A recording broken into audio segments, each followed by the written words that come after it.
नमस्कार, सगरमाथा टेलिभिजनको प्रस्तुति एसटिभी च्याटमा यहाँलाई स्वागत छ। म सुनिल दाहाल। एसटिभी च्याटको आजको यस बसाइमा आज हामी विशेष गरी आर्थिक तरलताको विषयमा केन्द्रित भएर छलफल गर्दैछौँ। यतिखेर मुलुक आर्थिक सङ्कटमा फस्छ कि भन्ने चौतर्फी चिन्ता बढेको छ। विज्ञहरूले त्यस्तै किसिमको प्रक्षेपण गरिरहेका छन्।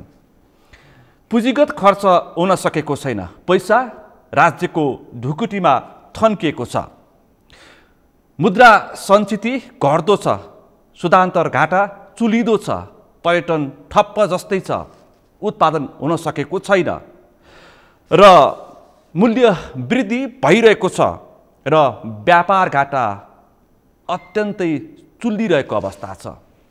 अहिले समग्र रूपमा हेर्दाखेरि बैंकमा पैसा छैन र यतिसम्म भन्न थालिएको छ कि 5 लाखको चेकसम्म बैंकले साट्न नसक्ने अवस्थामा पुगेको सम्म भन्न थालिएको छ। के साँच्चै अवस्था त्यस्तै हो त, अथवा ठुला बैंकहरू समेत सहकारी र व्यापारीको घर घरमा कर्जा लिन धाउन थालेका छन् भन्ने सम्मको चर्चा सुन्न थालेको छ। समग्रमा अहिले राजनीतिक अस्थिरताको चर्चा भइरहेको छ, तर मुलुक आर्थिक रूपमा फस्दै गएको विषयमा कमै चासो हुन थालेको छ मुलुकका नेतृत्वकर्तालाई। किनकि हामी व्यापार घाटामा यति डरलाग्दो अवस्थामा पुगेका छौँ कि जुन यो निरन्तर भयो भने मुलुक आर्थिक सङ्कटमा पक्कै फस्छ। आज हामी अहिलेको मुलुकको समग्र आर्थिक अवस्थाको विषयमा गम्भीरताका साथ, चिन्ता र बहसका साथ छलफल गर्ने प्रयासमा छौँ। किनकि हाम्रो सार्क राष्ट्रको अर्को एउटा देश श्रीलङ्का यतिखेर आर्थिक सङ्कटमा फसेको छ र वो अहिले दयनीय अवस्थामा पुगेको छ। आज यस विषयमा छलफल गर्न मसँग स्टुडियोमा सहभागी हुनुहुन्छ मुक्तिनाथ विकास बैंकका अध्यक्ष बैंकर्स भरत ढकाल। यहाँलाई स्वागत छ। धन्यवाद। आराम हुनुहुन्छ? ठिक छ। मैले पृष्ठभूमिमा धेरै विषय उठान गरेँ हैन। यतिखेर मैले उठाएका विषयहरू एकदमै गम्भीरताका साथ राज्यले चासो दिनुपर्ने विषय हो। अहिले मुद्रा सञ्चिति घट्दो छ, सुधान्तर घाटा चुलिएको छ, रेमिट्यान्स ठप्पै जस्तो हुन सक्ने प्रक्षेपण गर्न थालिएको छ, अहिले निकै घट्दो छ, पुँजीगत खर्च 8% घटेको छ। यो त लज्जास्पद विषय हो। र अर्को ढुकुटीमा पैसा जम्मा भएको छ, मूल्य वृद्धि 5.65 ले बढेको छ र व्यापार घाटा 8 खर्ब 80 अर्ब पुगेको छ। भनेपछि निर्यात कस्तो छ? लगभग 8% छ भने बाँकी सबै हामी आयात गर्छौँ। किनेर नखाएदेखि हामी बाँच्न नसक्ने अवस्थामा पुगेका छौँ। भनेपछि उत्पादनमा ठप्प जस्तै छ। ल भन्नुहोस्, देश कस्तो अवस्थामा पुग्दैछ? तपाईँसँग कुरा सुरु गर्दाखेरि म 6-7 वर्ष अगाडिको म तपाईँलाई केही कुराहरू भन्न चाहन्छु। मुक्तिनाथ विकास ब्याङ्क म त्यति बेला प्रमुख कार्यकारी अधिकृतको रूपमा कार्यरत थिएँ र मुक्तिनाथ विकास ब्याङ्क त्यति बेला भर्खरै राष्ट्रिय स्तरको विकास ब्याङ्कमा स्तरोन्नति भएको अवस्था चाहिँ थियो र यसले केन्द्रीय कार्यालय काठमाडौँ स्थानान्तरण गरेको अवस्थामा मसँग मिडियाका साथीहरू धेरै छलफलमा आउनुहुन्थ्यो। धेरै बहसहरू चाहिँ मैले त्यति बेला गरेको मलाई याद छ र मिडियाका साथीहरूले सुन्नुहुन्थ्यो। पहिला उहाँले ब्याङ्कका कुराहरू सुन्नुहुन्थ्यो, मुक्तिनाथ विकास ब्याङ्कले के काम गरिरहेछ, कस्तो छ, किन काठमाडौँ आउनुभयो भन्ने कुरा हुन्थ्यो। त्यसै समग्र देशको अर्थतन्त्रको बारेमा नै कुरा हुन्थ्यो। मैले त्यति बेला कुरा गरेको चाहिँ थिएँ, उहाँलाई मैले भनेको चाहिँ थिएँ नेपालमा जुन राजनीतिक परिवर्तन भयो आजभन्दा 2.5 दशक अगाडि अथवा 3 दशक अगाडि राजनीतिक परिवर्तन भयो। राजनीतिक परिवर्तन भए पनि खास गरी आर्थिक एजेन्डाहरू आउन सकेनन्, देशमा रोजगार सिर्जना हुन सकेन। फेरि नेपालमा अर्को राजनीतिक द्वन्द्व सुरु भयो। त्यसपछि गाउँका युवाहरू सहरमा आउन थाले, सहरमा पनि रोजगार नपाएपछि उनीहरू विदेशिन थाले। जब युवाहरू विदेशिन थाले नेपालमा चाहिँ रेमिटेन्सहरू बढ्न थाल्यो।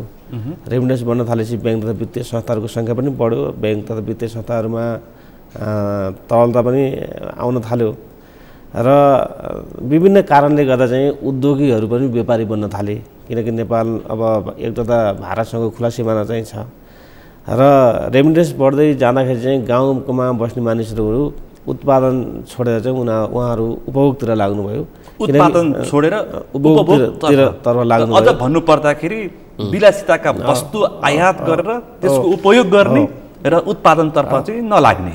अहिले र कुन समस्या सबैलाई अब व्यापारीहरूलाई पनि सहीले पैसा कमाउने भनेको चाहिँ सामान ल्याएर बेच्ने नै हो। यो संसारभरि नै यही हो होइन। अनि मैले भनेको चाहिँ थिएँ त्यति बेला अब अहिले रेमिटेन्स आइरहेछ, मान्छेको जीवनमा अस्वाभाविक परिवर्तन आएको चाहिँ छ, जीवनशैली परिवर्तन भएको चाहिँ छ। गाउँमा बस्ने सामान्य मान्छे पनि अहिले सहरमा बसेर चाहिँ आफ्नो बच्चा बच्ची पढाइरहेको अवस्था चाहिँ छ। गाउँमा हिजो काम गरेर खाने बाबुआमाहरू पनि अब अहिले चाहिँ छोराले पैसा पठाएको चाहिँ छ कि किन काम गर्ने होइन, बसेरै अब उधारोमा खाने अथवा किनेर खाने भनेर चाहिँ उसको सोचमा परिवर्तन आएको चाहिँ छ। यो जब सामानहरू बाहिरबाट आउन थाल्यो, राज्यको ट्याक्स पनि बढ्न थाल्यो। राज्यको ट्याक्स बढ्दा चाहिँ राज्य पनि एकदमै खुसी भयो, किनकि प्रत्येक वर्ष उसले चाहिँ बजेटहरू आफ्नो खर्चहरू चाहिँ त्यहाँबाट चाहिँ गर्न थाल्यो। यसरी बुझौँ, राज्य राजस्वमुखी अर्थतन्त्रमा निर्भर भयो, तर उत्पादनमूलक अर्थतन्त्रलाई उसले व्यवस्था गर्यो। अहिलेको उपज यो र हाम्रो चाहिँ ठुलो हिस्सा रेमिटेन्सले धानेको चाहिँ छ। मैले त्यति बेला भनेको चाहिँ थिएँ, यदि भोलि यो आयात बढ्दै गयो होइन, हाम्रो व्यापार घाटा चुलिँदै गयो र रेमिटेन्स घट्न थाल्यो भने देशको अवस्था के हुनसक्छ, त्यो कुरामा चाहिँ हामीले चाहिँ हामी ब्याङ्कर्सले पनि बहस गर्नुपर्छ, छलफल गर्नुपर्छ र राज्यले चाहिँ यसमा चाहिँ एकदमै स्पष्ट तरिकाले चाहिँ नीतिहरू बनाउनुपर्छ। किनकि हाम्रा विदेशमा गएका चाहिँ युवाहरू खास गरी दक्ष जनशक्ति होइन होइन, एउटा चाहिँ श्रमको रूपमा एउटा लेबरको रूपमा काम गरिरहेको अवस्था चाहिँ छ। जति बेला पनि उनीहरू चाहिँ नेपाल आउन सक्ने अवस्था चाहिँ हुनसक्छ। फेरि सानो अर्थतन्त्र भएका चाहिँ खाडी मुलुकहरूमा गएका चाहिँ छन् होइन। त्यसले गर्दाखेरि हामीले चाहिँ नेपालको अर्थतन्त्र चाहिँ त्यति राम्रो चाहिँ भोलिका दिनमा चाहिँ नहुन सक्छ भने मैले त्यति बेला भन्ने गर्थेँ। र अहिले यो पछिल्लो क्रममा नेपालमा तरलताको एकदमै ठुलो चरम अभाव भएको चाहिँ छ। र अहिले जुनसुकै विज्ञहरूले अथवा नेपाल राष्ट्र ब्याङ्क होस् जहाँ पनि होस्, किन यो तरलता अभाव भयो भनेर भन्दा चाहिँ रेमिटेन्स घट्यो, आयात बढ्यो। जुन कुरा मैले मुख्य अहिले हिजो मात्रै राष्ट्र ब्याङ्कको जुन पछिल्लो प्रतिवेदन हेर्दाखेरि 11%बाट रेमिटेन्स 5.5%मा घट्यो। चिन्ता यहाँनिर छ, तर तपाईँले उठान गरेको उत्पादनतर्फ छैन। फेरि अब तपाईँले उत्पादनको कुरा गर्नुभयो, अब हामीले राज्यका डाटाहरू हेर्ने हो, खास गरी राज्यको डाटा कस्तो छ भनेर हेर्ने हो। तपाईँ विगत 5 वर्षको नेपाल राष्ट्र ब्याङ्कको तपाईँ डाटाहरू हेर्नुहुन्छ भने कृषिमा कर्जा अस्वाभाविक रूपले बढिरहेछ। ब्याङ्कहरूको कृषिमा चाहिँ कर्जा बढिरहेछ। एकातिर कृषिमा कर्जा पनि बढिरहेछ, फेरि हाम्रो आयात पनि बढिरहेछ कृषिसँग रिलेटेड। भनेपछि हाम्रो देशका डाटाहरू कस्ता हुन् अथवा हामी कसरी काम गरिरहेछौँ भन्ने कुराको पनि त यो एउटा चाहिँ उदाहरण हो। मैले भन्न खोजेको के हो भने ब्याङ्कहरूको लगानी कृषिमा बढिरहेछ भनेपछि कृषिमा त उत्पादन बढिरहेछ भन्ने अर्थ लगाउँछ नि त्यसले। तर फेरि त्योभन्दा बढी आयात पनि बढिरहेछ भनेपछि हाम्रो जो पैसा कहाँ गइरहेछ होइन, त्यसले गर्दाखेरि बैंकको पैसा कृषिमा लगानी बढ्दो छ र कृषिसँग सम्बन्धित कृषि उपजहरू पनि आयात भइरहेछ।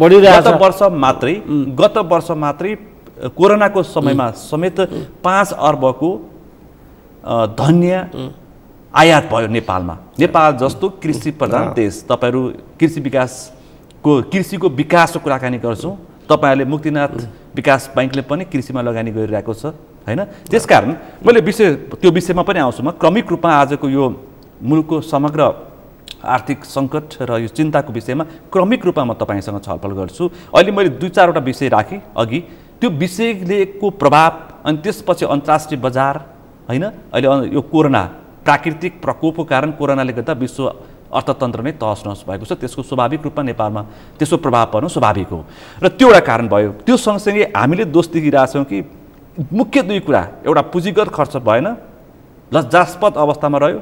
कारण प्रत्येक सरकार परिवर्तन भएका अर्थमन्त्री के भन्ने गर्छन् भने राजनीतिक अस्थिरता र विगतको सरकारले पुँजीगत खर्च गर्न सकेन, कारण त्यही देखाउँछन्। अर्को भनेको चाहिँ रेमिट्यान्स र अहिले अलिकति केही विषयमा छलफल हुन्छ, पर्यटन कुरा उठ्छ भनेपछि अब यसलाई उकास्नलाई के गर्नुपर्छ राज्यले। त्यसपछि म तपाईँ अर्थतन्त्र पनि चासो राख्ने भएको हुनाले मैले प्रश्न अलिक बढी जोडका साथ उठाएको हुँ। कसरी अगाडि बढ्न सक्छौँ हामी, अब यसको समाधानको उपाय के हुन सक्छ? यो पुँजीगत खर्च टाइममा हुन सकेन भन्ने कुरा यो विगतदेखि नै आइरहेको अवस्था र खास गरी अब हामीले सरकारले नियम बनाउन सकेन, धेरै कुराहरू उठ्छन् यसको बारेमा।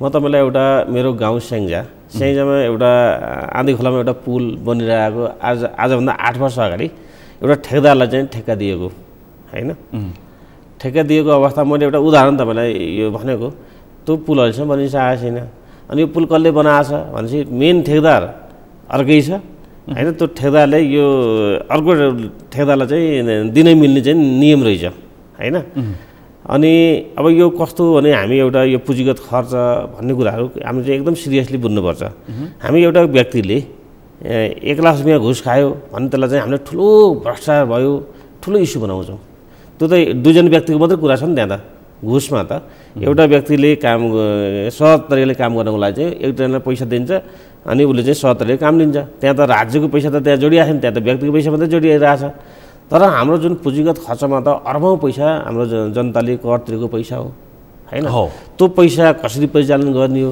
त्यसलाई कसरी चाहिँ मितव्ययी बनाउने गुणस्तरीय बनाउने भन्ने चाहिँ संयन्त्र चाहिँ हामीसँग वास्तवमा नभएको हो कि भनेर चाहिँ मैले चाहिँ त्यहाँको त्यो देख्दाखेरि मलाई के लाग्यो भने साँच्चै अब हामी पब्लिक लिमिटेडका कुराहरू गर्छौँ हैन हामी एउटा सानो संस्था खोल्दाखेरि चाहिँ पब्लिक लिमिटेडमा दर्ता हुनुपर्ने हैन त्यसलाई चाहिँ राज्यका विभिन्न निकायले चाहिँ नियमन गर्नुपर्ने भन्ने चाहिँ हामी कुराहरू गर्छौँ तर राज्यको अर्बौं खरबौं पैसा चाहिँ परिचालन गर्ने यो जुन निर्माण व्यवसाय चाहिँ वास्तवमा चाहिँ पब्लिक लिमिटेड चाहिँ किन बनाउने मैले त्यहाँको त्यो देख्दाखेरि त्यो अलपत्र देख्दाखेरि अब ठेक्का एउटाले पाइरहेछ काम अर्कोले गरिरहेछ हैन अब त्यो गर्दाखेरि चाहिँ त्यहाँ गुणस्तरको कुराहरू पनि होलान् हैन अनि समय सक्ने कुराहरू पनि होलान् त्यसले गर्दाखेरि यदि हामीले यो मलाई यो पुँजीगत खर्चका बारेमा सबै कुराहरू अब त्यो सार्वजनिक खरिद विनियोगदेखि लिएर ती सबै कुरा त म यहाँ अहिले तपाईँसँग कुरा गर्न चाहिँ सक्दिनँ तथापि मलाई के लाग्छ भने यो राज्यको पैसा परिचालन गर्ने कुराहरूमा चाहिँ यो एउटा व्यक्तिले गर्ने भन्दा नि यसलाई चाहिँ एउटा पब्लिक लिमिटेडको रूपमा चाहिँ हामीले त्यसलाई चाहिँ विकास गर्न सक्ने हैन त्यसलाई चाहिँ नियमन गर्ने चाहिँ छुट्टै निकायहरू बनाउन सक्ने हो भने बल्ल यसो चाहिँ समाधान हुन्छ कि होइन भने सधैँभरि के छ भने राज्यमा पुँजीगत खर्च भएन भन्छ हैन पुँजीगत खर्च नहुनुको कारण चाहिँ कि त समयमा राज्यले सम्बन्धित निकाय उसमा क्षेत्रको लागि चाहिने पैसा समयमा दिन नसकेर हो भन्ने अर्थ लाग्छ कि राज्यमा बस्ने मानिसहरू चाहिँ जोखिम नलिएका हुन् कि भन्ने पनि त्यसको अर्थ लगाउन सक्छ हैन होइन भने हामी कहाँ किन यो काम भइरहेको छैन यो त सधैँभरि उठिरहेछ अहिले अहिले चर्चा हुनुको कारण र यो अहिलेको सङ्कट आउनुको कारणको पछाडि चाहिँ कोरोना कारण भयो तर विगतमा पनि यो आर्थिक तरलताको विषय उठ्ने गर्छ मैले हेरेँ डाटाहरू करिब 2-2 वर्षको अन्तरालमा यो विषय गम्भीरताका साथ अथवा यसमा चिन्ता गरेको देखिन्छ तर पछिल्लो समय चाहिँ कोरोनाको कारणले गर्दाखेरि हामीले जुन भन्यो पुँजीगत खर्च हुन सकेन रेमिटेन्समा न्यूनता आयो र त्यो सँगसँगै हाम्रो पर्यटनले अलिकति धानेको अर्थतन्त्र पनि अहिले शून्य सर भएको अवस्था छ भनेपछि हामी एकदमै कम्प्लिट रूपमा हामी आयातमा निर्भर हुँदाखेरिको उपज देखियो भनेपछि अब मैले भन्न खोजेको अहिले तपाईँले कन्स्ट्रक्सनको कुरा उठाउनु भयो हैन पूर्वाधार विकासको लागि चाहिँ राज्य अलिक गम्भीर चिन्तामा गयो भनेदेखि प्रालीमा जानु पर्यो तपाईँको धारणा त्यो होइन प्राइभेट लिमिटेड पब्लिक लिमिटेड अझ पब्लिक लिमिटेडमा गयो भनेदेखि चाहिँ पुँजीगत खर्च हुन सक्छ किनकि अहिले सबै विकासकै परियोजनाहरू पूर्वाधार विकासमा लगानी छ राज्यको पुल पुलेसा सडक हाइड्रो हैन प्रत्येक ठुला आयोजनामा ठुला लगानी छ त्यसको लागि चाहिँ पब्लिकमा जानुपर्छ राज्य जानुपर्छ कि भन्ने मेरो एउटा धारणा यो पनि महत्त्वपूर्ण हुन सक्छ एउटा देख्दाखेरि किनकि अब राज्यको त्यत्रो करोडौं पैसा गइरहेछ त्यसको गुणस्तर कुराहरू हुन्छ हैन जब एउटा राज्यको मूल ढुकुटीको 2/3% त अहिले कन्स्ट्रक्सनमा लगानी भइरहेछ पूर्वाधार विकासमा लगानी भइरहेछ सडक पुल खानेपानी अथवा बिल्डिङ जे भनौँ राज्यको पैसा लगानी भइरहेछ त्यसले गर्दाखेरि के हुन्छ भने तपाईँ पब्लिक लिमिटेड हुने बित्तिकै त्यसको एउटा विश्वसनीयताको कुरा हुन्छ हैन र त्यसलाई नियमन गर्ने त्यसलाई निश्चित प्रतिशत पुँजी पनि चाहिन्छ पब्लिक लिमिटेड हुने भनेपछि हैन त्यसको एउटा कार्यविधि बन्छ राज्यले बनाउँछ र त्यसलाई अनुगमन पनि त्यही किसिमले हुनु पर्यो अब हामीले चाहिँ यो ठेकापट्टा हैन जुन निर्माणका कामहरू चाहिँ एउटै व्यक्तिलाई चाहिँ हैन धेरै कामहरू दिने अनि उसले त्यो काम अरूलाई दिने हैन अनि त्यो दिँदाखेरि पनि त्यहाँ एउटा कष्टको कुरा आउँछ त्यही काम एउटाले गर्यो भने त्यसको कष्टको कुरा एउटा हुन्छ त्यही काम हामी अर्कालाई दिँदा चाहिँ त्यसको गुणस्तरको कुराहरू हुन्छ कष्टको कुराहरू हुन्छ त्यसले गर्दाखेरि हामीले मलाई लाग्छ यो त एकदमै मेजर काम हो नि हैन मेजर पछिल्लो समय अहिले सार्वजनिक खरिद ऐनमा परिवर्तन गरेर एउटा कन्स्ट्रक्सन कम्पनीले 5 वटा भन्दा बढी काम लिन नपाउने भन्ने शर्त ल्याउँदैछ अथवा त्यो नियम अब केही दिनपछि लागू हुँदैछ, त्यो ल्याइयो भने पनि केही कमी हुन्छ कि भन्ने अपेक्षा गरौँ। अब एउटा कस्तो भन्नु पहिला त तपाईँको त्यो कस्तो खालको छ त्यो होइन, उसको चाहिँ पूर्वाधारहरू के चाहिँ छन् होइन, उसले काम गर्ने उसको तौर तरिका कस्तो छ, त्यो धेरै कुराहरू हुन्छ नि त। त्यसले गर्दाखेरि अब यसलाई चाहिँ हाम्रो यो निर्माण व्यवसायलाई चाहिँ व्यवस्थित बनाउनको लागि हामी पब्लिक लिमिटेडमा चाहिँ जानुपर्ने चाहिँ मैले चाहिँ देख्छु। तपाईँको सुझाव, तपाईँ लामो समय ब्याङ्किङ क्षेत्रमा आबद्ध हुनुहुन्छ र तपाईँको महत्त्वपूर्ण लगानी, जिन्दगीका महत्त्वपूर्ण लगानी तपाईँको ब्याङ्किङ करियरमा छ, त्यसकारण तपाईँको सुझाव महत्त्वपूर्ण हुनसक्छ। अब विषय प्रसङ्ग यो व्यापार घाटा यसरी चुलिनुको कारण चाहिँ तपाईँ के देख्नुहुन्छ? तपाईँ अलिक त अर्थतन्त्र पनि चासो राख्नु हुनाले मैले विषय प्रसङ्ग उठाइरहेको छु। अब यो कस्तो भयो भने अहिले मैले तपाईँलाई भने व्यापार घाटा 8 खर्ब 80 अर्बभन्दा माथि जाने क्रममा छ, रेसियो घट्ने क्रममा छ कि बढ्ने क्रममा छ? यो कस्तो पनि हो तपाईँ भन्नु भने हाम्रो जुन त्यो विगतमा केही समयमा हामीले विभिन्न नेपालमा खास गरी मानिसहरूले विभिन्न कामहरू गर्न थाले होइन। कोहीले घर जग्गा कारोबार गरिरहेछन्, कोहीले सेयरको कारोबार गरिरहेछन्, कोहीले व्यापार व्यवसाय गरिरहेछन् होइन। अब हामीले चाहिँ सजिलै पैसा कमाउने माध्यमहरू के हुन सक्छन् होइन भन्ने कुरामा हामी गयौँ र मान्छेले सजिलै पैसा पनि कमाए कतिले होइन, र उसले चाहिँ अस्वाभाविक रूपमा जीवनलाई चाहिँ परिवर्तन गरिदियो होइन। कोही सामान्य मान्छे अब अहिले तपाईँ विगतका 10 वर्ष अगाडिको चाहिँ एउटा मान्छेको चाहिँ लाइफस्टाइल र अहिलेको चाहिँ उसको लाइफस्टाइल चाहिँ धेरै ठुलो चेन्ज आयो। जब मान्छेले चाहिँ जीवनलाई चाहिँ विलासी बनाउन थाल्यो होइन, र हामी उत्पादन उद्योग भन्दा पनि हामी सेवामूलक क्षेत्रमा चाहिँ बढी केन्द्रीकृत भयौँ। त्यसले गर्दाखेरि के हो भने एउटा चाहिँ नेपाल मैले अगाडि नै भनिसकेको चाहिँ छु, इन्डियासँगको चाहिँ खुला सिमाना चाहिँ छ। हामी चाहिँ धेरै अब ब्याङ्कहरूले पनि सजिलै कर्जा लगानी गरे होइन, खास गरी व्यापार व्यवसायमा चाहिँ सजिलै चाहिँ लगानी गर्न थाले, किन त्यो सुरक्षित पनि हुन्छ अन्य क्षेत्रमा भन्दा व्यापारमा चाहिँ, किन त्यो त डेली जस्तो कमाइ हुन्छ नि त। सर्ट टर्म लगानी धेरै बेनिफिट, बैंकको अहिलेको लगानी त्यसमा बढी केन्द्रीकृत भए। त्यसले गर्दाखेरि अब यो व्यापार घाटा त मलाई लाग्छ अब यसले राज्यले नयाँ स्पष्ट नीति ल्याउन नसक्ने, जनताको जीवनशैलीमा हामीले चाहिँ परिवर्तन गराउन नसक्ने हो भने यो भोलि झनै बढ्नु पनि सक्छ। तर अहिले पछिल्लो क्रममा नेपाल राष्ट्र ब्याङ्कले जुन कुराहरू ल्याएको चाहिँ छ, अब एलसी खोल्दाखेरि 100% मार्जिन राख्नुपर्ने होइन, विलासी वस्तुहरूमा जुन कुरा अत्यावश्यक छैन, हाम्रो मान्छेको जीवनमा चाहिने अत्यावश्यक कुराहरूलाई त रोक्न मिल्दैन, जुन कुराहरू खानेकुराहरूसँग सम्बन्धित हुनसक्छ, औषधीय कुराहरू होलान् होइन। त्यसले गर्दाखेरि अब राज्यले पछिल्लो क्रममा केही नीतिगत व्यवस्था पनि गरेको छ नेपाल राष्ट्र ब्याङ्कले। एउटा दोस्रो कुरो अब हामी उत्पादनतिर जानुपर्छ होइन, उत्पादनतिर जब जान सक्दैनौँ जान चाहँदैनौँ तबसम्म यो समस्या जिउका तिउ रहन्छ। है तपाईँले एउटा गम्भीर विषय उठाउनुभयो, यो विलासिताका वस्तुमा हाम्रो बढी लगानी त्यसतर्फ जाँदैछ। अहिले देखिन्छ सेयर बजारमा मान्छेको यति धेरै चासो छ होइन। अर्को छ हाउसिङमा, मान्छेलाई राम्रा चिटिक्क परेका घर चाहिएको छ। अहिले मान्छे जग्गामा लगानी गर्यो भनेदेखि सुरक्षित हुन्छ, माटोमा लगानी गरेको फल्छ भन्ने किसिमको त्यो किसिमको मानिसहरूमा धेरै देखिन्छ। त्यसकारण उत्पादनमूलक होइन कि नन उत्पादनमूलक क्षेत्रमा लगानी गयो र बैङ्कको पनि लगानी त्यसतर्फ नै बढी उन्मुख देखिन्छ होइन। एउटा राम्रो चिटिक्क परेको घर छ भने उसले कर्जा दिइहाल्छ, मूल्याङ्कन गर्छ, कर्जा दिन्छ। तर कर्जा दिँदाखेरि बैङ्कले पनि अब रिफर्म गर्ने बेला आएको, अलिक गम्भीर हुनुपर्ने बेला आएको, कस्तो क्षेत्रमा चाहिँ अब कर्जा दिने भनेर एकदम। यो त मैले धेरै पहिलादेखि भन्दै आएको, तपाईँ नेपालमा हेर्नुहुन्छ भने यदि धेरै वित्तीय संस्थाहरू, ब्याङ्क तथा वित्तीय संस्थाहरू एउटा भयो होइन, क ख ग घरको संस्था एउटा भयो, थुप्रै नेपालमा त हजारौँ सहकारी संस्थाहरू चाहिँ छन्। सहकारी संस्थाले 75 ऋणको कारोबार गरिरहेछन् र हामी सबैको यो हेर्ने हो भने सबैको लगानी एउटै एउटै प्रकृतिको छ। यो त धेरै पहिला हुनुपर्ने हो, यो त खास गरी राज्यले राष्ट्र ब्याङ्कले सोध्नुपर्ने हो, किनकि जबसम्म ब्याङ्कहरूको लगानी देशको अर्थतन्त्रसँग जोडिँदैन तबसम्म यस्ता घटनाहरू घटिरहेछन्। अब हामीले त हिजोका दिनमा के छ भने सबैलाई खुला, यो खुला अर्थतन्त्र हो भनेका छौँ होइन, सबैले चाहिँ प्रतिस्पर्धा गर्ने भनेका छौँ, सबैलाई एउटै बजारमा छोडिदिउँ।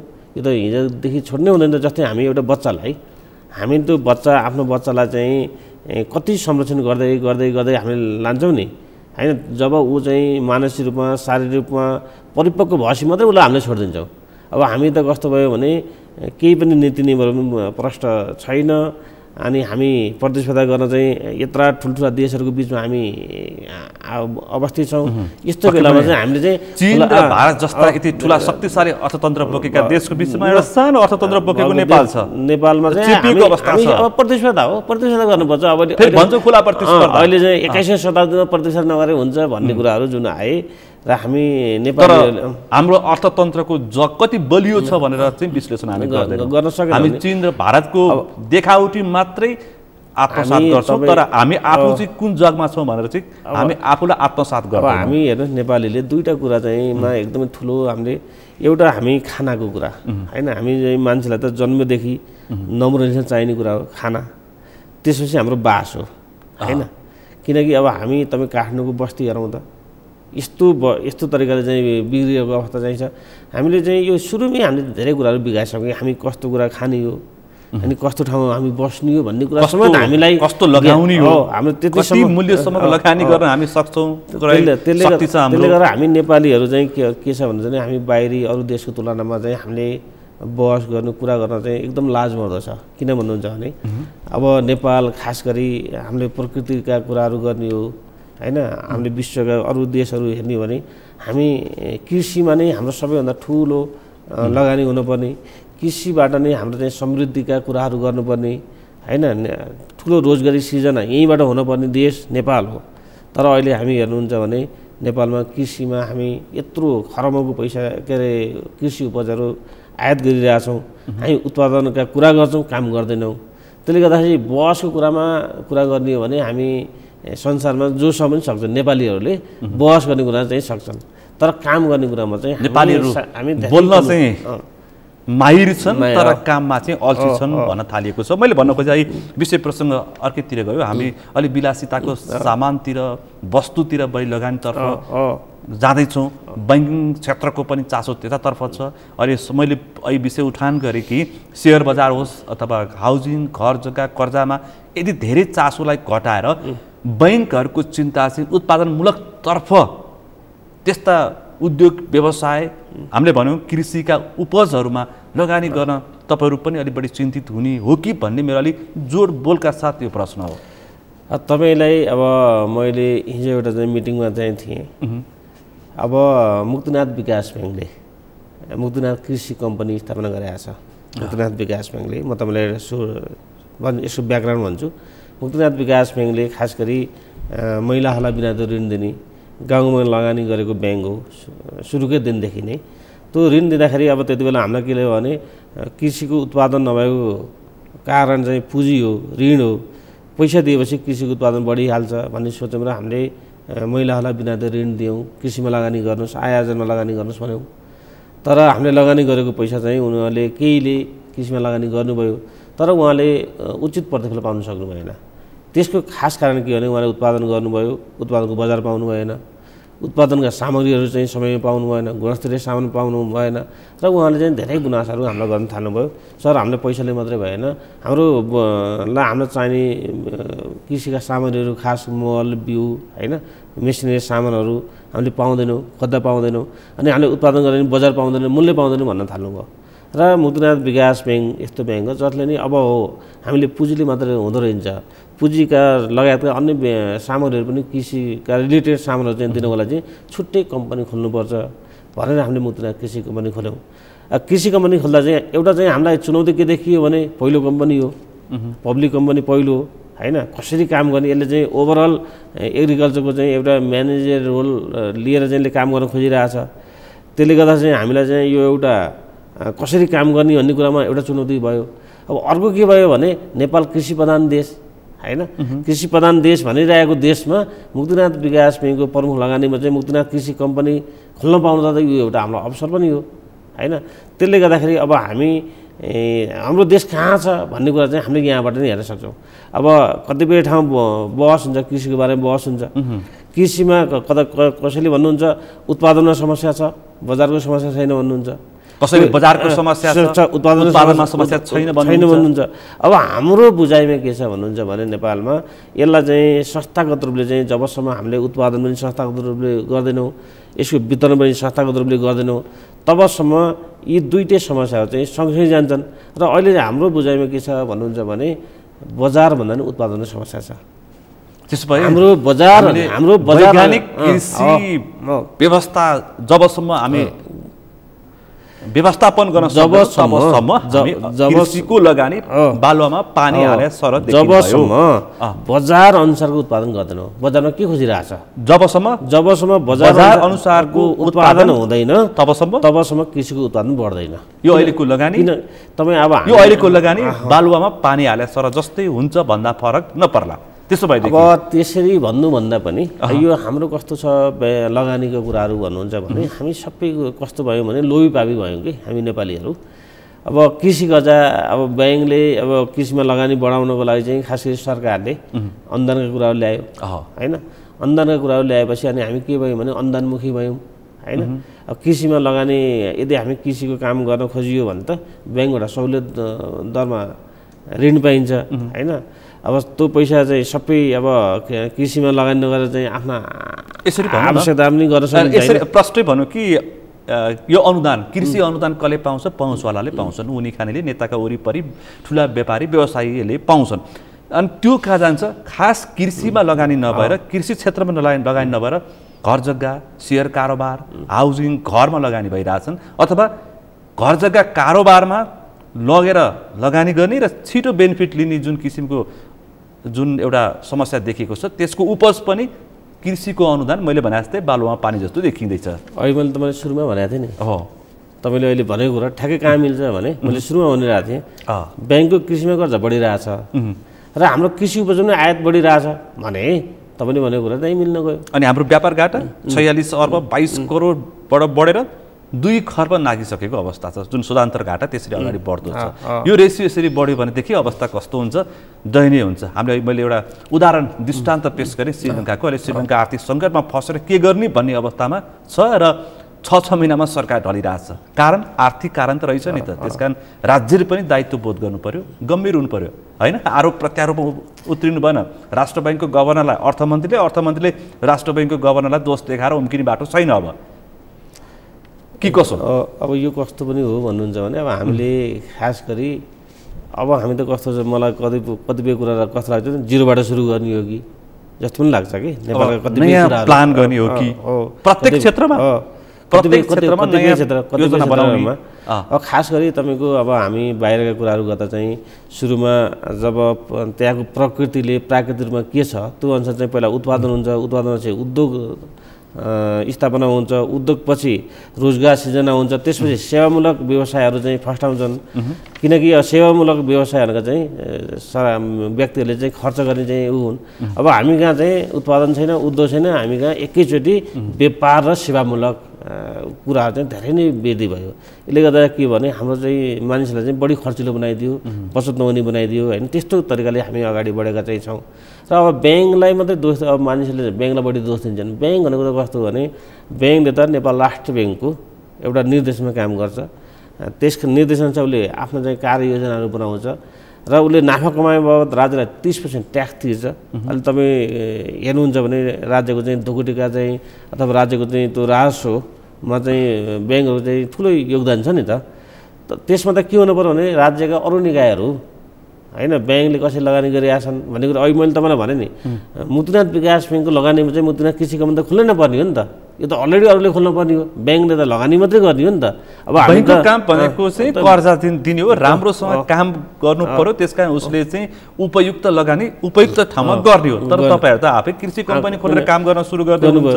किन त्यो त हाम्रो वास्तवमा हाम्रो आवश्यकता थिएन नि त। त्यो त राज्यका निकायहरूले अथवा अरू निजी क्षेत्रले गर्नुपर्ने हो। अरू कसैले नगरेपछि त्यहाँ अब हामीले त किनभने ब्याङ्कमा त हाम्रो त ठुलो पुँजी लगानीमा आएको छ। पक्कै पनि अर्को विषय प्रसङ्ग। अब तपाईँहरूसँग ब्याङ्कमा पैसै नभएको अवस्था हो। अहिले यतिसम्म भनिन्छ कि 5 लाखको चेक पनि अब साट्न 6 महिनापछि यस्तै अवस्था रह्यो भने सटोई गर्न गाह्रो छ भनेपछि अब तपाईँहरू यतिसम्म पनि सुनिन्छ कि ठुला कमर्सियल ब्याङ्कहरू अथवा विकासे ब्याङ्कहरू चाहिँ सहकारीमा गएर कर्जा खोज्दैछन्। ठुला व्यापारीको घरमा गएर न कर्जा चाहियो, हाम्रो ब्याङ्कमा पैसा सकियो भनेर तपाईँहरू खोज्दै हिँड्नु भएको अवस्था छ भन्नेसम्मको चर्चा सुनिन्छ। त्यति दयनीय अवस्थामा पुगेको नेपालका ब्याङ्कहरू। अब पहिलाको जस्तो सहज अवस्था चाहिँ छैन हैन। त्यसो बैंकको पैसा चाहिँ कहाँ गयो त्यसो भए? तपाईँले भने जस्तो पनि छैन हैन। तर के भने अहिले भन्ने हामीले भनिसक्यो नि, जब रेमिटेन्स घट्यो, हाम्रो त वास्तवमा रेमिटेन्सको कारणले त हो नेपालको अहिलेको चाहिँ सबै क्रियाकलापहरू भएको। जब रेमिटेन्स घट्न थाल्यो हैन, हाम्रो आयात बढिरहेछ हैन। अब हाम्रो मैले अगाडि पनि भने तपाईँको एउटा त नेपाल राष्ट्रको एउटा नीतिगत व्यवस्थाले पनि अब आयातलाई अलिकति चाहिँ गर्ला हैन। तै पनि हाम्रो त खुला सिमाना छ। 6 महिनासम्म बैंकले नेपालका बैंकले कर्जा दिन सक्दैन भनेदेखि नेपालका बैंकहरूको अवस्था कस्तो रहेछ त्यस भए? यो पनि अर्को कोणबाट पनि छलफलको विषय बन्न सक्छ के? नेपाल कस्तो भयो भन्नुहुन्छ नि, यो खास गरी राजनीतिक अस्थिरता पनि भयो हैन। हाम्रा आर्थिक क्रियाकलापहरू पनि सही तरिकाले अगाडि बढ्न सकेनन्। मैले पहिला पनि भन्ने गर्थेँ, कहिले ब्याङ्कहरूले नचाहिने ठाउँमा बढी लगानी गर्ने अवस्था आउँछ, कहिलेकाहीँ एक अत्यावश्यक क्षेत्रमा लगानी गर्ने पैसा हुँदैन। त्यसले गर्दा यसो सही समाधान हामीले चाहिँ खोज्नुपर्छ। सही समाधान भनेको के हो भने अब ब्याङ्क तथा वित्तीय संस्थाहरूका लगानीका क्षेत्रहरू चाहिँ छुट्याइदिनुपर्छ कि अब सबैलाई एउटै बास्केटमा हालेर एउटै काम गर भन्ने होइन। एकदमै तपाईँले सान्दर्भिक विषय उठाउनु भयो। मैले किन यो विषय उठान गरी भन्दाखेरि क वर्गको कमर्सियल बैंक पनि 5 लाखको लगानी गर्छ, तलको एउटा सहकारी पनि 5 लाखको लगानी गर्छ भनेको दुईटैको हैसियत लगानीमा त उस्तै देखियो नि त। त्यसकारण तपाईँले उठान गर्न खोजेको चाहिँ अब लगानीको क्याटेगोरी पनि छुट्याउनु पर्छ। राम्रो काम गर्नलाई प्रोत्साहन गर्ने नीति ल्याउनु पर्यो। अब यहाँ त कस्तो छ, तपाईँ भन्नुहुन्छ भने कसले गल्ती गर्छ त्यसलाई कारवाही गर्ने भन्ने मात्रै छ कि हामी सबैलाई। अब हिजोका दिनमा के थियो, तपाईँ भन्नुहुन्छ नेपालमा ब्याङ्क तथा वित्तीय संस्थाहरू धेरै थिए। के अरे विकास ब्याङ्क 91वटा थिए, वाणिज्य ब्याङ्क 32वटा थिए, फाइनेन्स कम्पनी त्यस्तै थिए। नेपाल राष्ट्र ब्याङ्कलाई नियमन गर्न पनि गाह्रो थियो। त्यसले गर्दा सबैलाई एउटै बास्केटमा हालेर चाहिँ नियमन गर्दो। अब अहिले त नेपाल राष्ट्र ब्याङ्कलाई थाहा भइसक्यो होला कि विकास ब्याङ्क 17वटामा आएछन्, वाणिज्य ब्याङ्क पनि घट्दो क्रममा जान्छन्, फाइनेन्स कम्पनी घट्दो क्रममा जान्छन्, लघु संस्था पनि घट्दो क्रममा छन्। हरेक संस्था कसरी चलिरहेछ, कुन संस्थाको व्यवस्थापन कस्तो छ, सञ्चालन समिति कस्तो छ, मलाई लाग्छ अहिले त राष्ट्रले त कन्ठस्थ हुनुपर्ने हो। त्यसले गर्दाखेरि चाहिँ त अब राष्ट्रिय ब्याङ्कले चाहिँ सबैलाई एउटै बास्केटमा हाल्ने होइन, राम्रो काम गर्नलाई चाहिँ प्रोत्साहन गर्ने नीति ल्याउनु पर्यो। कसैले राम्रो काम गरेको छ भने त्यसलाई एउटा चाहिँ उदाहरणको रूपमा प्रस्तुत गरेर चाहिँ अरूलाई पनि त्यसमा चाहिँ काम गर्नको लागि चाहिँ प्रोत्साहित गर्नु पर्यो हैन। हामी त एउटाले गल्ती गर्छ बजारमा हिँड्दा चाहिँ अब सबै एउटै हुँदैन नि त हैन।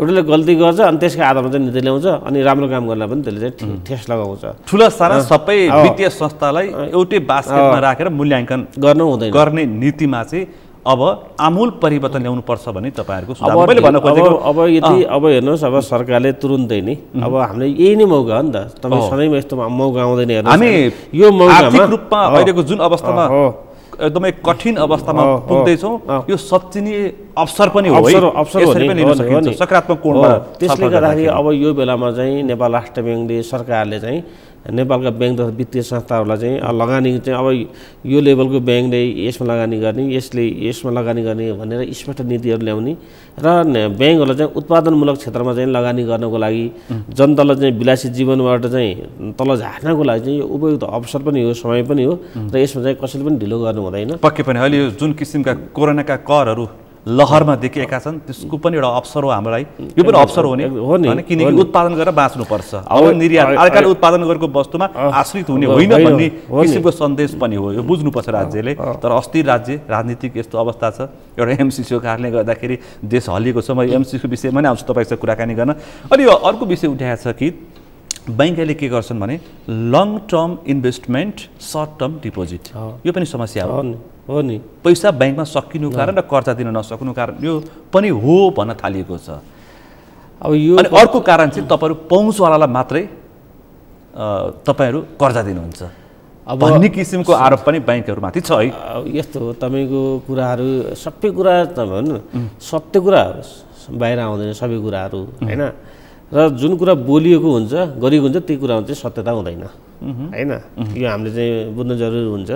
खास गरी अब यो संसारभरि नै यस्तै नै हो, किनभने डिपोजिट भनेको सर्ट टर्मकै हुन्छ होइन, लगानी भनेको लङ टर्मकै हुन्छ। तर त्यो कस्तो भने ब्याङ्क वित्तीय संस्थामा एउटा विश्वास भएको कारणले त्यो चाहिँ साइकल हो, त्यो साइकल चलिरहेको हुन्छ कि चलिरहेको बेलामा त्यसले असर गर्दैन।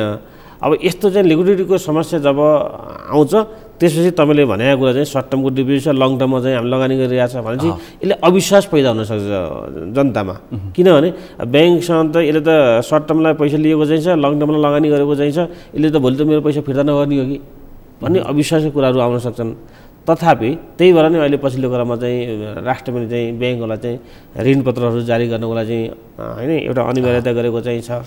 अब यसमा सँगसँगै राज्यका जुन खर्चहरू पुँजीगत खर्चहरू के अरे जुन खाताहरू हुन्छन् नि त्यसमा चाहिँ वाणिज्य ब्याङ्कहरूमा चाहिँ भएको पैसालाई चाहिँ सिडी रेसियोमा काउन्ट गर्न मिल्ने व्यवस्था पनि गर्दै गएको चाहिँ अवस्था चाहिँ छ। पछिल्लो राष्ट्र ब्याङ्कको मौद्रिक नीति सिसिडीबाट सिडीमा परिवर्तन गरेको छ, त्यसको पनि असर भनिरहेछ नि यो अहिले आर्थिक तरलताको कारण चाहिँ ब्याङ्कहरूको थोर बहुत कारण त्यो पछिल्लो राष्ट्र ब्याङ्कको मौद्रिक नीतिलाई पनि मानिसहरूले अलिक त बढी त्यसतर्फ पनि इङ्गित गरेका छन् कि यो आर्थिक तरलताको उपज भनेर हो।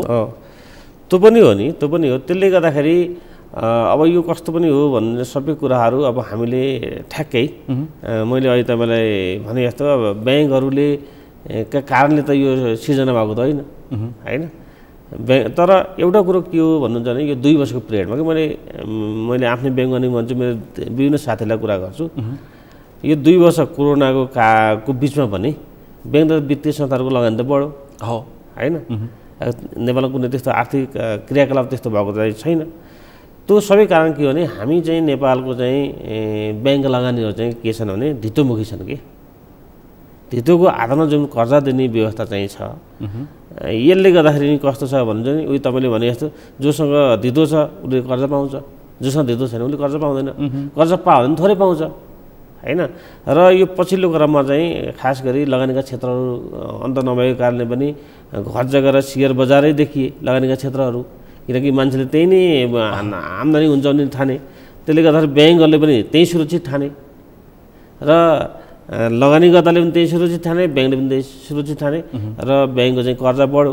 जुन कर्जा बढ्दाखेरि ब्याङ्क भनेको नाफामूलक संस्था हो जहाँ छिटो नाफा देख्छ, ब्याङ्कले त्यही लगानी गर्छ, तर त्यसको असर धेरै ठाउँमा पनि पर्न सक्छ। अब मैले एउटा विषय उठान गरेको थिएँ। अर्को एउटा यो अहिले तपाईँहरूले चाहिँ अलिक धेरै नै यो वित्तीय संस्थाहरूले चाहिँ हाइड्रोमा ऊर्जामा लगानी गरिरहेछन्। एउटा हाइड्रो अथवा एउटा 5 मेगावाटको हाइड्रो करिब 5 वर्ष मात्रै बन्छ भनेपछि 5 वर्ष त त्यो हाइड्रोमा त्यो इन्भेस्टमेन्ट भयो।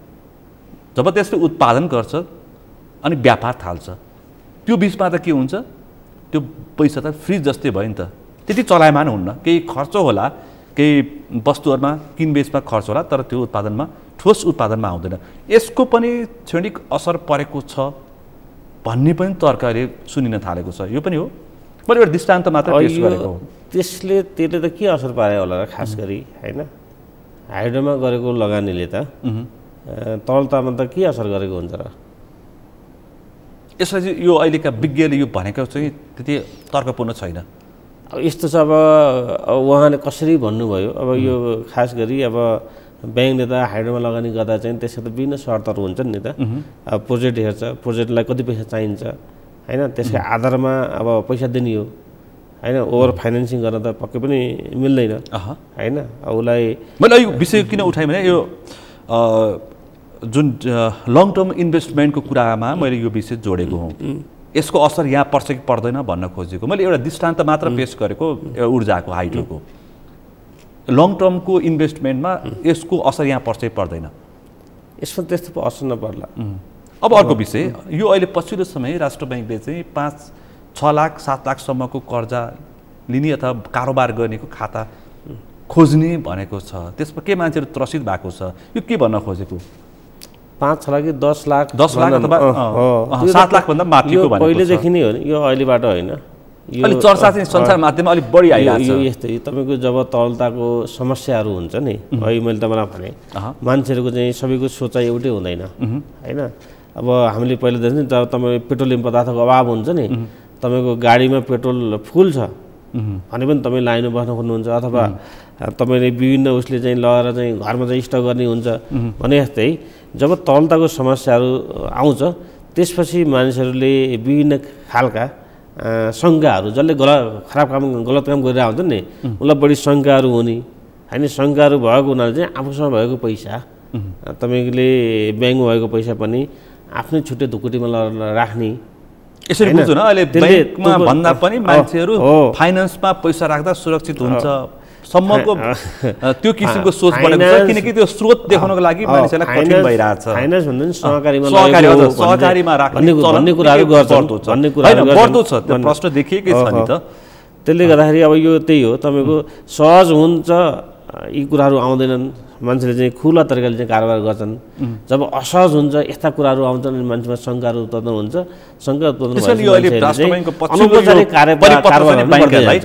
पछिल्लो राष्ट्र ब्याङ्कको परिपत्र छ ब्याङ्कहरूलाई कि 7 लाखभन्दा माथिको कारोबार गर्नेको खाता खोज्नु भनेको चाहिँ त्यति डराइ हार्नुपर्ने अवस्था स्रोत भएकालाई आत्तिनु पर्दैन अब अनस्रोतहरूलाई त स्वाभाविक जहिले पनि त्यो किसिमको दबाब परिहाल्छ त्यो त्रास हुन्छ र यो अहिले अर्को कुरा पनि उठेको छ यो ब्याङ्कमा पैसा घट्नुको कारण चाहिँ हुन्डीको कारोबारी र क्रिप्टो करेन्सीको पनि कारण हो पनि भन्न थालेको छ क्रिप्टो करेन्सी र डाटा पैसा हो हुन्डी स्रोतबाट एउटा जुन कुन स्रोतबाट अनस्रोतबाट पैसा आउँछ ब्याङ्किङ च्यानलबाट पैसा आउँदैन त्यो कारण पनि ब्याङ्कमा अलिकति आर्थिक तरलताको ब्याङ्कमा पैसा जम्मा नहुनुको कारण र आर्थिक तरलताको प्रभाव यसरी पनि परेको भनेर अर्थविद्हरू भनिरहेछन् त्यो पनि सही हो कि तपाईँलाई के लाग्छ कता सही पनि देखिन्छ है कतिपयले भन्छन् अब अहिले रेमिटेन्स घट्नुको एउटा कारण चाहिँ हुन्डीको कारोबार बढेर पनि हैन यो कुराहरू सुनिन्छ अब फेरि कतिपयले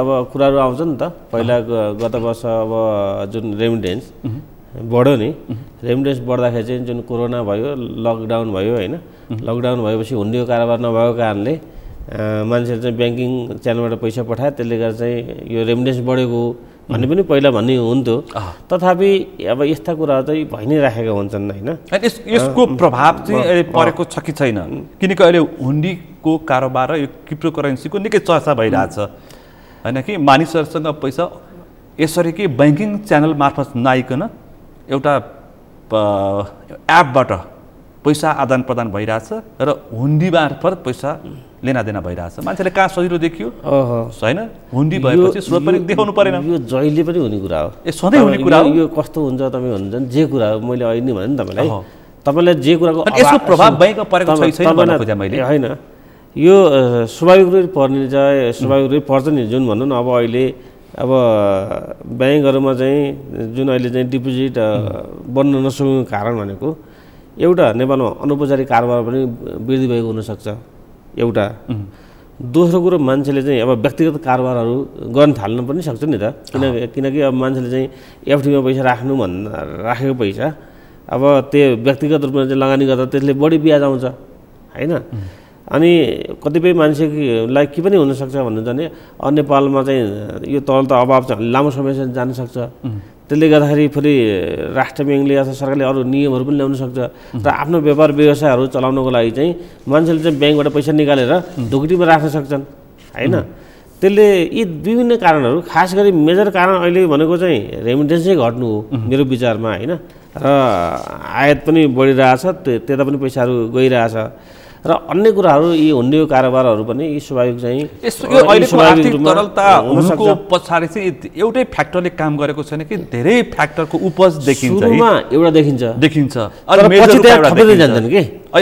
सुरुमा रेमिटेन्स कुरा आयो पुँजीगत खर्च भएन त्यस कारण समस्या आयो भने अहिले पछिल्लो टाइम हुन्डीको कुरा आएको छ क्रिप्टो करेन्सी कुरा आएको छ अर्को पर्यटन त अब शून्य अवस्थामा छ कारोबार छैन आयातमुखी भयो निर्यातमुखी हुन सकेन यिनै विषयवस्तु जोडिँदै ठुलो आकारमा पुगेको छ अब यसको समस्याको समाधान त चाहियो अब स्थानीय तहको निर्वाचन तिनै तहको निर्वाचनको चर्चा सुनिन थालेको छ ढुकुटी केही भए पनि निर्वाचनमा खर्च हुन्छ त्यसकारण अलिकति भए पनि बैंकलाई राहत पुग्छ कि अब केही अब त्यो चाहिँ अनुमान गरिएको चाहिँ छ अब अहिलेको अनुमानमा के पनि गरिएको छ भने अब चुनाव हुने भएपछि पक्कै पनि अब विभिन्न स्थानीय निकायदेखि अब खर्चहरू बढ्छ किनकि अब सबै चाहिँ कार्यकर्ताहरू नेताहरू चुनावमा केन्द्रीकृत हुन्छन् हैन र फेरि खर्च पनि स्वाभाविक रूपले बजारमा चाहिँ मान्छेले चाहिँ खर्चहरू गर्छन् र पुँजीगत खर्च पनि गर्छन् चुनावको लागि चाहिँ विभिन्न माध्यमबाट पैसाहरू पनि अब देशमा आउन सक्छ निर्वाचन आयोगले 3 खर्ब रुपैयाँ चाहियो हामीलाई लगानीको लागि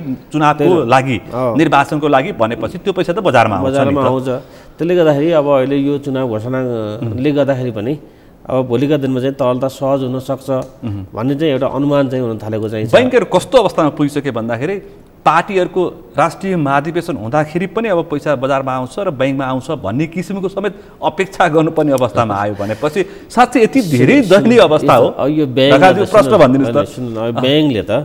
ब्याङ्कले त एउटा डिपोजिटलाई सुरक्षित रूपमा राख्दिने, त्यसलाई ब्याज दिएर चाहिँ फिर्ता गरिदिने, त्यो पैसा निश्चित प्रक्रिया पुरा गरेर चाहिँ अन्य क्षेत्रमा लगानी गर्ने हो होइन। अब ब्याङ्कले आफै चाहिँ मुद्रा के अरे पैसा छाप्नु त होइन ब्याङ्कले त होइन। त्यसले गर्दाखेरि अब मानिसहरूले के पनि अब अहिले यो यस्तो यो अहिलेको तरलताको अभावले गर्दाखेरि चाहिँ ब्याङ्कका गतिविधिले गर्दा चाहिँ अलिकति ब्याङ्कमा काम गर्ने कर्मचारीलाई पनि गाह्रो भएको होइन, बाहिरै होइन। अनि कर्मचारीहरूका बारेमा चाहिँ विभिन्न टिकटकहरू बनाएको देखिन्छ किनकि ब्याङ्कमा त कर्मचारीले त त्यहाँ त एउटा टार्गेट हुन्छ। मैले भन्नु खोजेको त्यति दयनीय अवस्थामा तपाईले नेतृत्व गरेका बैंकहरू पुगिसकेको अवस्था हो। अब यस्तो छ, अब यो सबैलाई अब हामीले एउटा मैले होइन भने त्यो मैले अलिकति ठोस रूपमा भन्नु पर्दाखेरि तपाईले भनेका कुराहरू आम नागरिकले स्पष्ट बुझुन् र बुझ्नुन् कि यस किसिमको त्रास नहोस् अनि व्यापार गर्ने सानोतिनो व्यापार गर्नलाई पनि आशा पलाओस्। होइन यस्तो तपाईँ ब्याङ्क भनेको तपाईँ नेपालमै त संसारमै हो, संसारमै सबैभन्दा सिस्टममा चलेको ब्याङ्किङ सेक्टर हो। किनभने त्यहाँ त पब्लिकको डिपोजिटलाई सुरक्षा गर्ने हुनाले हरेक देशका चाहिँ सेन्ट्रल ब्याङ्कहरूले त्यसमा त्यही किसिमको चाहिँ निर्देशनहरू गरेको हुन्छ, अनुगमनहरू गरेको हुन्छ। र ब्याङ्कहरू यदि ब्याङ्कको लगानी अनुत्पादक क्षेत्रमा गयो होइन, सोचेभन्दा बढी अनुत्पादक क्षेत्रमा गयो भने त्यसले चाहिँ एउटा समस्याहरू ल्याउन सक्छ। होइन भने नेपालको ब्याङ्कहरू चाहिँ खास गरी यो धितोमा कर्जा दिएको हुनाले त्यसको प्रभावले ब्याङ्कहरू नेपालका ब्याङ्कहरू चाहिँ सुरक्षित छन् सुरक्षित छन् अरूको तुलनामा, र किनकि ब्याङ्कहरूसँग त धितो छ प्रशस्त। अब अहिले पछिल्लो क्रममा ब्याङ्कहरू चाहिँ जुन एग्रेसिभ रूपमा हिजो चाहिँ लगानी गरे, अहिले जुन बजारमा मैले बुझेँ अहिले बजारमा सुनिएको जस्तो चाहिँ अब 5-6 महिनापछि 5 लाखको चेक पनि सर्भे गर्न नसक्ने अवस्था चाहिँ होइन है। तपाईँ त्यो चेक साट्नु मैले सुनेको बजारमा सुनेको तपाईँ अब एउटा एज ब्याङ्कर कुनै समय तपाईँ मुक्तिनाथ विकास ब्याङ्कको एज सिइओको रूपमा तपाईँ नेतृत्व गरिसकेको लामो समय तपाईँको अनुभव छ। आम नागरिक लेम्यानले त बुझुन् न तपाईले भनेका कुरा। मैले अहिले तपाईँलाई भनिसकेको छु जति कुराहरू बजारमा आउँछन् त्यसको सत्यता हुँदैन, सत्य कुरा बजारमा आउँदैन, कतिपय सत्य कुरा बजारमा आउँदैन। त्यसकारण तपाईहरुसँग हामीले छलफल गर्नुपर्छ र सत्य कुरा बजारमा जाओस् भनेर। चेकै साट्न नसक्ने अवस्था चाहिँ ब्याङ्कमा सधैँ छैन। ब्याङ्कमा एउटा चाहिँ के हो भने कर्जा चाहिँ जुन तरिकाले मागे जतिको कर्जा दिन नसक्ने अवस्था चाहिँ हो। अब एउटा अर्को एउटा अन्तर्राष्ट्रिय प्र्याक्टिस रहेछ, मैले विभिन्न यो विकिपिडियाहरुमा पनि पढेँ कि यस्तो अवस्थामा हाम्रो मात्र देश छैन थुप्रै देशमा यो आर्थिक तरलता भइरहेको हुन्छ, भइरहेछ। हामी छिमेकी मुलुक अहिले श्रीलङ्काको पनि दृष्टान्त पेश गरिरहेका छौँ। यो नोट बजारमा पठाओ राष्ट्र ब्याङ्कले चाहिँ आफूसँग भएको नोट बजारमा पठाओस् अथवा यस्तो अवस्थामा चाहिँ नयाँ नोट पनि छापेर बजारमा सर्कुलेसन गर्न सक्छ राष्ट्र ब्याङ्कले। यसले पनि केही मात्रामा पनि सङ्कट समाधान गर्न सक्छ भन्ने पनि विज्ञको तर्क देखिँदैछ। तपाईँलाई के लाग्छ? अब यो पैसा अहिले चाहिँ कतिपय ठाउँमा अब हुन त यस्तै जहाँ जुन देशमा सिस्टमले काम गरिरहेको हुँदैन होइन, अब अहिले यो कुराहरू चाहिँ ल्याउँछ होइन, तर यसले आउँदैमा चाहिँ यसले लङ टर्मलाई चाहिँ यसले समाधान गर्छ भन्ने चाहिँ लाग्दैन होइन। यदि हामीले त्यो कस्तो बेलामा भने नयाँ करेन्सी आउने भने चाहिँ यदि हामीसँग भएको चाहिँ पैसा चाहिँ सबै अब विभिन्न कारणले चाहिँ त्यसलाई विभिन्न धुकुटीमा लगाएर यसलाई राखियो लुकाइयो होइन, भने नयाँ नोट ल्याएर चाहिँ त्यसलाई चाहिँ विभिन्न क्षेत्रमा लगानी गरेर चाहिँ त्यसबाट चाहिँ फेरि त्यो कस्तो हुनु पऱ्यो भने नयाँ नोट आएपछि त्यो चाहिँ सही ठाउँमा प्रयोग हुनु पऱ्यो नि त, फेरि गलत ठाउँमा जाने हो होइन। त्यही हामीले अहिले सुनिगलत ठाउँमा जाने हो भने त सेटिङ कमिसन भ्रष्टाचारमा यो पैसा गयो भने त त्यो पैसा फेरि ब्याङ्किङ च्यानलमा आउँदैन। त्यो ब्याङ्किङ च्यानलमा जबसम्म यो पैसा आउँदैन तबसम्म यस्तो समस्या रहन्छ। अर्को पनि भन्ने गर्छन् कि जुन अहिले नेपालमा जुन किसिमको करप्सनको कुरा सुनिएको छ, सेटिङको कुरा सुनिएको छ, त्यसकारण यी पैसा अन्यत्रतिर गए, ब्याङ्कको च्यानलमा गएनन्। त्यसकारण ब्याङ्कमा पैसा कमी हुनुको अर्को कारण पनि यो भनेर पनि बुझेका मान्छेहरूले भनिरहेछन्। त्यो पनि हो, यो पनि एउटा कारण हो। अब यो भन्छन् जस्तै किनकि हामी त हरेक दिन करप्सनको कुरा सुन्छौँ, कमिसनको कुरा सुन्छौँ, सेटिङका कुरा सुन्छौँ, पोलिसी करप्सनका कुराहरू त्यहाँ त करोडौँको हुन्छ, अरबौँको हुन्छ नि, सुनिएको हुन्छ, 70 करोडभन्दा माथि कुरा सुन्छौँ। त्यो भएको हुनाले अब कतिपय ठाउँमा हामीलाई साथीहरूले भन्छन् अब कुराहरू हुन्छन्। अब अहिले एउटा त इन्डियासँग हाम्रो सम्बन्ध चाहिँ छ होइन। अब हुन त यो तपाईँको स्विजरल्यान्डका कुराहरू पनि आउँछन् होइन। अनि अहिले त ब्याङ्कमा चाहिँ 10 लाखभन्दा माथिको चाहिँ खाता खोल्न चाहिँ तपाईँको सोच चाहिने, त्यसले गर्दा चाहिँ करप्सन चाहिँ नेपालको ब्याङ्किङ च्यानलबाट चाहिँ करप्सन चाहिँ त्यति सहिलो छैन। त्यसले चाहिँ यो अन्तर्राष्ट्रिय ब्याङ्कहरूमा चाहिँ खाता खोल्ने अनि हुन्डीको कारोबार गर्ने भन्ने कुरा चाहिँ सुनिन्छन्, तर त हो कि होइन भन्ने कुरा त अब हामीले त्यसलाई चाहिँ भन्न चाहिँ सकिन्न। तपाईँ जस्तो एउटा जिम्मेवार व्यक्तिले भन्ने चाहिँ होइन, तर हामी त्यही व्यक्तिले मूल्याङ्कन गरेर यसको विषयमा छानबिन अथवा बुझ्ने कुरा चाहिँ हो। अब अहिले सार्वजनिक मिडिया अथवा सञ्चार माध्यममा तपाईँले बोल्नुहुन्न। अन्तिममा छु म, यो अहिले एमसिसीको चर्चा निकै छ होइन। एमसिसीको विषयमा यति नेपालको मूल राजनीति नै तरङ्गित भएको छ। यो प्रश्न तपाईँ जस्तो अब यो आर्थिक विषय हो, किनकि एउटा विकासीय परियोजना अहिले राष्ट्रियताको मुद्दा बनेको छ, आम नागरिकको चासो विषयको बनेको छ। तपाईँ एज एउटा ब्याङ्कर्सको हिसाबमा, एउटा सिनियर ब्याङ्कर्स, त्यो सँगसँगै एउटा मुक्तिनाथ विकास ब्याङ्कको अध्यक्ष पनि हुन्छ, लामो समय तपाईँको यो आर्थिक कारोबारको अनुभव छ, त्यो एमसिसी भित्राउने विषयमा जुन किसिमको चर्चा तपाईँले सुन्नुभएको छ, तपाईँलाई के लाग्छ? यो वास्तवमा अब अहिले हरेक ठाउँमा नेपालमा मलाई लाग्छ, मैले अस्ति पनि एउटा ठाउँमा भने यो खास 50 अरबको योजना होइन, त्यति ठुलो होइन नि त राज्यको लागि होइन, यो त्यति ठुलो योजना चाहिँ होइन। तर अहिले यसको बारेमा यति कति घन्टा होइन, कति घन्टा बहस भयो होला कि नेपालमा। अहिले मिडियाहरू हेर्ने हो भने यो 3 वर्षदेखि लगातार यो 3 वर्षदेखि हामीले त मिडियाका चाहिँ हो, हामी टेलिभिजन र मान्छेहरू चाहिँ यो चिया गफ हेर्ने हो भने मान्छेले आफ्नो काम छोडेर चाहिँ यसमा चाहिँ बस हेरेको अवस्था चाहिँ छ होइन। अनि मलाई कति उत्पादनमूलक छौँ भन्ने कुराको अर्को एउटा यसको पनि बहस हो। यो पनि एउटा दृष्टान्त पेश गर्न सकिन्छ, तथ्य हो यो पनि। त्यही भएर मलाई अनि यो एमसिसीको बारेमा मान्छेहरूले सोध्छन् के हो यो कुरा भन्छन् होइन, स्वाभाविक रूपमा हो। स्वाभाविक रूप हो। अनि मैले भन्छु अब मैले यो सबै कुरा मैले पढाएको छैन होइन। अब हामीले मिडियामा आएको कुराहरू सुन्दा चाहिँ अब यसले चाहिँ ठुलो देशलाई चाहिँ ठुलो असर गर्छ होइन, बर्बादै गर्छ भने चाहिँ कोही पनि देखिएको छैन। र म एउटा ब्याङ्कर्स पनि भएको, म ब्याङ्कको अध्यक्ष पनि भएको हुनाले मैले मान्छेलाई बुझाउँदाखेरि के भन्छु भने तपाईँले ब्याङ्क घरमा के अरे ऋण लिने बेला चाहिँ परिवारको चाहिँ सहमति हुनुपर्छ भन्छ कि अहिले। किनभने भोलि यदि सहमति भएन भने त त्यहाँ त भोलि मुद्दा मामिला चल्न सक्छ। त्यसले गर्दा चाहिँ तपाईँले कुनै एउटा घरको एउटा मूल्यले कारोबार गर्छ, उसलाई पैसाको आवश्यकता हुन्छ, पैसाको आवश्यकता भएपछि उसले चाहिँ ब्याङ्कमा अफर गर्छ, अनि ब्याङ्कले उसलाई लोन दिने निर्णय गर्छ। निर्णय गरिसकेपछि सबै घर परिवारको मान्छेलाई चाहिँ साँचीको रूपमा ल्याउनुहोस् भनेर ब्याङ्कले भन्छ। तर घर परिवारको सबै मान्छेहरू ऋण लिने कुरा सहमति नहुन सक्छन् होइन, तथापि उसले चाहिँ घरमा मान्छेलाई चाहिँ कन्भिन्स गरेर लिएर आएको हुन्छ ब्याङ्कमा। यदि त उसले चाहिँ ब्याङ्कमा आएर त्यो ब्याङ्कको तमसुक ती घरको परिवारलाई चाहिँ उसले पढेर सुनायो भने त्यो ल्याप्चा लाउन लागेको मान्छे पनि फर्केर जान्छ। किनभने ब्याङ्कले किन त्यही धेरै कुरा किन राखेको हुन्छ भने किन शर्त त्यसले राखेको हुन्छ भने मेरो पैसा ब्याङ्कले गरेको पैसा सुरक्षित होस् भन्ने मात्रै मन्साय हो। ब्याङ्कले त्यो ऋणीसँग अरू त ल्याउनै पाउँदैन, किनकि यदि कुनै ऋणीलेसँग एउटा के अरे ब्याङ्कले अनावश्यक ब्याज लिने अथवा उसलाई झन्झट दियो भने त नियमनकारी निकाय छ, यत्र कानुनहरू चाहिँ छ। त्यसले गर्दाखेरि चाहिँ त्यो ब्याङ्कले आफ्नो लगानी सुरक्षित गर्नको लागि चाहिँ ती शर्तहरू राखेको हुन्छ, अरू कुनै पनि मनसाय हुँदैन। मलाई लाग्छ 50 अरबको उसले चाहिँ अनुदान दिएको हुन्छ, त्यो त यतिको त उसले दिँदैन, पक्कै पनि उसको पनि शर्तहरू होलान्। त्यसले गर्दा चाहिँ त्यो आफ्नो अनुदान चाहिँ नडुबोस्, सही ठाउँमा प्रयोग होस् भनेर चाहिँ यी कुराहरू लेखेका होलान्। मलाई लाग्छ कि यो अहिले बाहिर चर्चा भएअनुसार चाहिँ यो देशमा सेना आउने होइन, नेपालको चाहिँ अस्तित्व नै जाने त्यो चाहिँ होइन होला भन्ने मलाई लाग्छ भने मैले साथीभाइहरूलाई भन्ने गर्थेँ। मेरो बुझाइ त यो मलाई लाग्छ हामी नेपालीहरू यदि हामीले यो एमसिसीलाई सही तरिकाले प्रयोग गर्न सकेनौँ भने भोलि नेपालमा चाहिँ ठुलो आर्थिक सङ्कट हुन सक्ने। किनकि हामी नेपालीको त बजेटै हेरौँ न, हाम्रो बजेटमा चाहिँ अनुदानका कुराहरू हुन्छन्, बाह्य ऋणका कुराहरू हुन्छन्। बाह्य ऋण कसले दिन्छ भने चाहिँ वर्ल्ड ब्याङ्कले दिन्छ, आइएमएफले दिन्छ, त्यसमा कसको पर्सेन्ट छ भने चाहिँ अमेरिकाको छ, त्यसले गर्दा अब हामीले 50 अनुदान दिँदाखेरि सिधै दिने कुरामा शर्त हुनु स्वाभाविक हो भने हामी नेपाली पार्टी हाम्रो राजनीति गर्ने मान्छेले के बुझ्नु हुँदैन भने हामी चुनावमा भोट किनेर चाहिँ चुनाव जित्ने हाम्रो चाहिँ नेपालीको चलन होइन। हामी चुनावको बेलामा यो बस्तीमा गएपछि पैसा दिएपछि भोट दिन्छ भनेर हामी भोट किनेर चाहिँ चुनाव जित्नेले अनि हामी राष्ट्रियताका कुराहरू गर्दाखेरि चाहिँ हामी अनावश्यक चाहिँ यी कुराहरू गर्नु चाहिँ त्यति राम्रो चाहिँ हस् त।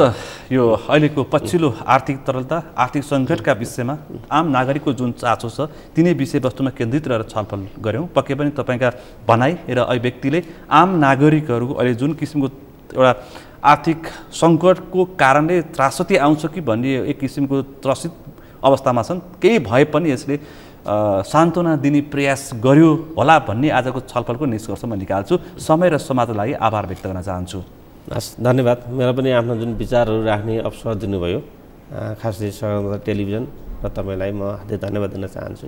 आज हामी विशेष गरी आर्थिक तरलता, ब्याङ्किङ क्षेत्रको अवस्था, ब्याङ्कमा के साँच्चै ब्याङ्कले कर्जा दिन नसक्ने अवस्थामा पुगेको र कर्जा अहिले जुन किसिमका चर्चा छ, कर्जाको लागि ब्याङ्कमा पैसै नभएको अवस्था हो, ब्याङ्कको पैसा कहाँ गयो र यसको समस्याको उपाय के हुनुहुन्छ, राष्ट्र ब्याङ्कको दायित्व के हुन्छ र राष्ट्र ब्याङ्कको पछिल्लो मुद्रा नीतिको असर हो कि र त्यसकारण अहिले आयातमुखी जुन किसिमको हाम्रो व्यापार घाटा छ त्यसलाई के गर्नुपर्छ र कृषिको लगानीलाई कसरी सुरक्षित गर्नुपर्छ भन्ने विषय प्रसङ्ग र ब्याङ्कका समग्र अवस्थाका विषयमा छलफल गऱ्यौँ। आजको यस छलफलमा मसँग सहभागी हुनुहुन्थ्यो मुक्तिनाथ विकास ब्याङ्कका अध्यक्ष भरत ढकाल। आजको विषय प्रसङ्ग यति नै। भोलि अर्को विषय प्रसङ्ग साथ एसटिभी च्याट्याउने बाचा गर्दै म सुनिल दाहाल पनि बिदा चाहन्छु।